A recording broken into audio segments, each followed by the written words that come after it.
Hey, I have a question for you guys. Would you give up on your marriage, give up on your relationships just because it wasn't quite ideal for you?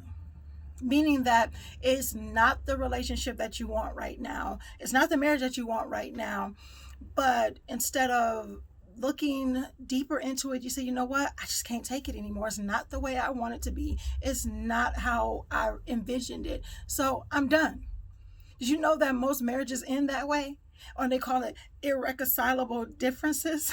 So, in this video, I'm going to talk about and give you some tips and give you a great tool to create and build on a beautiful marriage, a lasting marriage, a successful marriage, even when it became not as ideal as you wanted it to be.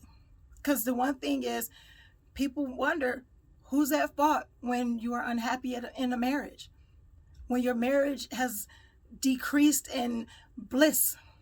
Who's to blame? Well, stay tuned and watch to the end of the video because I'll give you some tips, some tools, and some great information on how to create loving, lasting, successful relationships. Assalamu alaikum, peace. It's Nyla, Coach Nyla, one of the co-founders of Outstanding Personal Relationships and OutstandingPersonalRelationships.com, where we help couples, where we help people build and create lasting, loving, successful marriages, whether they're in monogamy or polygyny. And we actually do have a major emphasis on polygyny because it's not getting its fair shake. I mean, it's a form of marriage that people are kind of hush hush about, even though it's being practiced all over the world and it's actually been practiced longer than monogamy. So yeah, and because it's not getting its fair share of airtime, that is one of the relationships that we really focus on, one of the marriages that we really focus on at Outstanding Personal Relationships and outstandingpersonalrelationships.com. For one, if you guys don't know, you're new to the channel and you're new to our social media or new to us in general, I am married to a man who practiced polygyny. My co-wife, Coach Fatima. If you're new to the channel, you'll definitely see a number of videos that she's done and that we have all done together. We are in a polygynous marriage. Our husband, Coach Nadir, has two wives. So it's myself and Coach Fatima, my co-wife. So yes, we practice polygyny, and technically he practices polygyny, and we are monogamously married to him, and he's monogamously married to the both of us, each of us. So where it's not this whole thing. Some people don't know what polygyny stands for, what polygyny means. So, and they get it mixed up with polyamory. So I just had to give that small little caveat to let you know that it's not the same. Polyamory and polygyny is not the same. Polyamory, it means multiple lovers. Polygyny means one man married to multiple wives. It's totally different. So anyway, just to get that out of the way, I asked a question before, pretty much would you just let a relationship go? Would you just dissolve your marriage if the situation was not as ideal as you want it to be?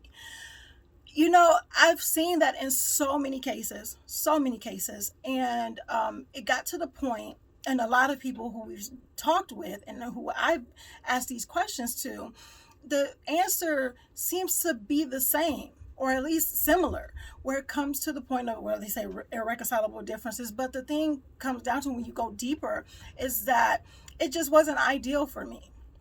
And I'm talking about unhappy relationships, not unhealthy relationships. It's two totally different things. Yes, you can be unhappy in an unhealthy relationship, but what I mean is unhappy relationships that there's no abuse, there's no abuse, there's no down talk, there's no the dangerous things that some marriages have, that creates an environment that says, what is very dangerous, you need to get out. I'm not talking about those relationships. I'm not talking about that type of marriage. I'm talking about unhappy marriages, when you're just not happy, you're not content, you're not at peace, you're not growing, all of that other stuff. And sometimes people just call it quits. However, who's to blame when the relationship goes sour? Who's to blame when the marriage is unhappy? Who is it? Here's the thing. I always feel that we have to take responsibility for our own part in whatever it is that we do. If our relationships are failing, if our marriages are going south, and meaning south in a bad way, because where I'm at, south is actually kind of decent because the weather and all that other stuff, but I digress. But I mean going down south, like being just down in the dumps, like when you see on a chart where when the arrow is up and to the right, it's a good thing, money is coming in and all that other great stuff. But when the arrow is going downward, it sucks. It means you're losing. So who's to blame? We have to take responsibility for our own parts in it. A couple of our clients came to those terms, where it came to that mindset when we walked them through the process, when we walked them through their own thinking, when they actually understood that, whoa, I could have actually done something different. I could have, worked a little harder on this. Because here's the thing, sometimes we just don't want to do the work. We got to be honest with ourselves. Sometimes we just don't want to do the work, especially if we're comparing. Especially if we sit there and say, well, he's not doing this or she's not doing this, so why do I have to be that person? Oh, I was like that. Where I felt that I'm always being the bigger person. I'm always the one that's doing this stuff. And mind you, I just said always. I'm always doing this. I'm always doing that. We do that a lot. We tend to generalize, distort, and delete major information to make it fit into our narrative, into our story, into our justification. So when it comes down to it, we're like, okay, it was your fault. You did it. You made me mad, or you didn't listen to me, or you didn't do this. It's you. Instead of, what could I have done? Could I have been more understanding? Could we have communicated better? Could I found a way to communicate so you were receiving the information that I was trying to give you? How did we get here? Sometimes that question is asked. Couples ask this question and say, how did we get here? But see, the answers don't play out into the trueness of the situation. This is what I mean. Sometimes we can ask, how did we get here? And then that's pretty much the question. Now, the quality of your answers are going to come from the quality of your question. So if you ask the question, how did we get here? And that's pretty much it. You're like, well, because you didn't do this for me, because I didn't do this for you, because we were arguing too much. Those type of things. But you're not getting a clear answer when you ask a broad question as of how did we get here? It's like, what could we have done better so we did not end up in this situation? Or what are the 3 major things that we violated in order to get here? See, those questions are different. When you ask those questions like that, you start to get clarity on how you got to this point. And then once you get that clarity, then you can say, what? Can we get back to how we used to be? Because one of the questions should actually be, why did we get married in the first place? Why did we marry each other? What did we have? Did we just get married just to get married? Did we get married because somebody was pregnant and they just wanted it to look like it was, a noble thing to do? Or was it something where it's like, I knew I can grow with you. I saw your personality. I love what you were about. And I knew that we can build. However, we let life get in the way. We let stresses distract us. And now we're placing blame on each other. See, those type of things. Now, I gave some, I wasn't being facetious at the beginning when I stated, somebody, you got married because, someone got pregnant or something like that. Because sometimes those things happen. However, I've seen a number of situations, and I'm not talking about it in Islam because I was Muslim. I was not always Muslim. And I've known a number of people, and I know people who aren't Muslim, who had children before they got married. And that's neither here nor there. They had the children, they got married, and they worked their relationships out. It was actually their marriage was because somebody was pregnant. However, they thought throughout that marriage that, you know what, I want to make this work. We want to make this work. It's not just because a baby is involved that we should just be together. Being together for the sake of the kid. Because sometimes that is not, a lot of times, actually, I would just say 100% of the time, that's not enough. Being together for the sake of a child does not change the fact of if two people aren't compatible. That does not change that. If you're not compatible, you're not compatible. If you're not going to work, you're not going to work. So sometimes those marriages dissolve, but sometimes those marriages evolve. And how those marriages evolve is because they see something bigger than just being a parent to this child. They see that they can grow together. They see that, oh my gosh, we are growing with this.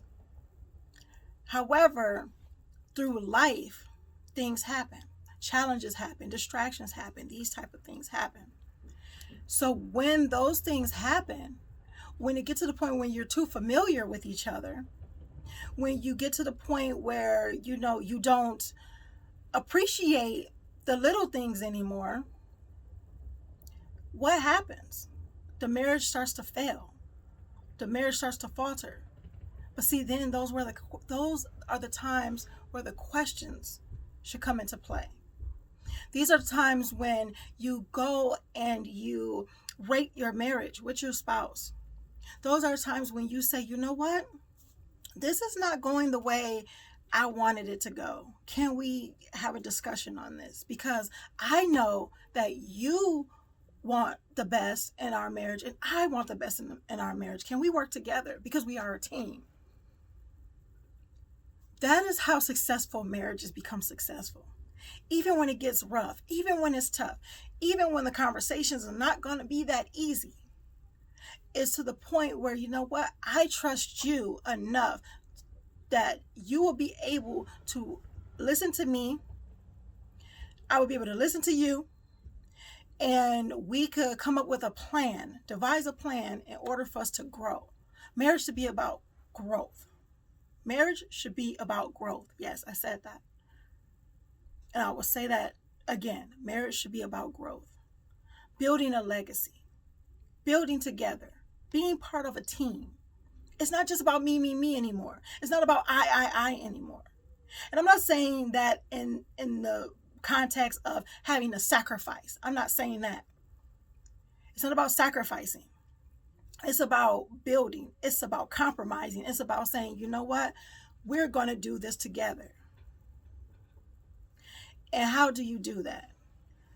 One thing is this. This is one of my tools, one of my favorite tools, to understand each other. Not even just understand each other, but to appreciate one another in the marriage. Because I found out, studies have shown that, studies have shown that a lot of relationships, whether it's romantic relationships like marriages or anything like that, to even employee-spouse relationships like a job relationship, they dissipate, or they dissolve because a person is feeling unappreciated. Is the word unappreciated? Well, yeah, they don't feel appreciated. So that's a lot of the times that things get out of hand, because a person is they don't feel like they're being appreciated. They're feeling like they're expected to do all these other things, and they're expected to be this type of person. But what they are doing, even the little things, are not appreciated. And they're doing these things out of love, or out of, they're wanting the relationship to be amazing, outstanding, great, even good. So one of the tools that I love to help relationships and to help our couples increase their appreciation for each other is a thing that I call the honey gratitude list. So yeah, the honey gratitude list. And the honey gratitude list, it should be an ongoing list. And I talked about this before, but it should be an ongoing list of the things that you appreciate about your spouse. These things that you appreciate. So every time your spouse does something, whatever how little it may be, write it down. I keep mine in a color note on my phone. And I noticed that the more I appreciate, the more I write down the things that I appreciate about him, the less I have to complain about because that gratitude is there. Yet he's not perfect. He knows that too. But that's one of the things that's on my honey gratitude list, is that he understands that he's not perfect. He understands that he can make mistakes. That's a big deal, because sometimes there are people out there that they feel that if anybody tells them that they done something wrong or that they made this mistake, they jump on the defensive. Not realizing that you don't have to be perfect, but to realize that and understand that you're human and you're growing and working to be better. That's enough to put on an appreciation list. So my challenge for you, not even just my challenge, my assignment to you, is create that honey gratitude list for your spouse. Create that list. Create a list that you're adding to every day, every week, but just as often as possible. So whenever you do feel a certain way and you're upset about something that could be very minor, that may blow up into something big, if you don't look at that list and say, wow, these are the things that this person does. Because the negative stuff can eat up the positive stuff so fast. I think they said something about one negative thing to like 10 positive things. Like one negative thing can just wipe that out. But that's if you're constantly focusing on that. So make sure that you're focusing on the positive. And like I said, I'm not talking about unhealthy marriages. I'm talking about unhappy marriages. If you're unhappy, but you were happy before, you have to find your happiness. You have to find your peace. Don't look for your spouse to give it to you. Don't look for your spouse to do it for you. But as long as you are appreciating you, and actually do that for yourself too. Do, a honey gratitude list for yourself as well. Show yourself what you're grateful for. Show yourself how great you are and what you appreciate about you. Because when you show what you appreciate about you, and once you know what you appreciate about you and you constantly are adding to that, you're increasing your value and your confidence in yourself. And no one can take that away from you, especially if you don't allow them to. So I want you guys to do that. That's your assignment. And we go deeper into how to have a successful marriage in our 5-day successful marriage challenge. My co-wife and I did a Queen's edition. Our husband did a King's edition. And now they're actually in a bundle for our Cyber Week sale for, I think it's $77. It's normally $198. It's $77. It's 61% off. And it's amazing. You get workbooks, you get the trainings. It's like 10 days worth of amazing training of how to have a successful marriage. So in addition to writing that honey gratitude list, in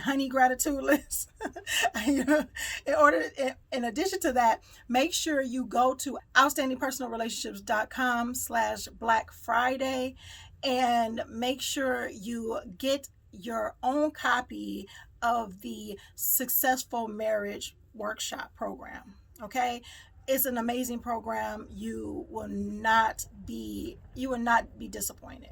I look forward to seeing you guys in the next video. Make sure you are always practicing GLC, that you are growing intentionally, loving fearlessly, and connecting on a higher level every single day. Assalamu alaikum. Peace.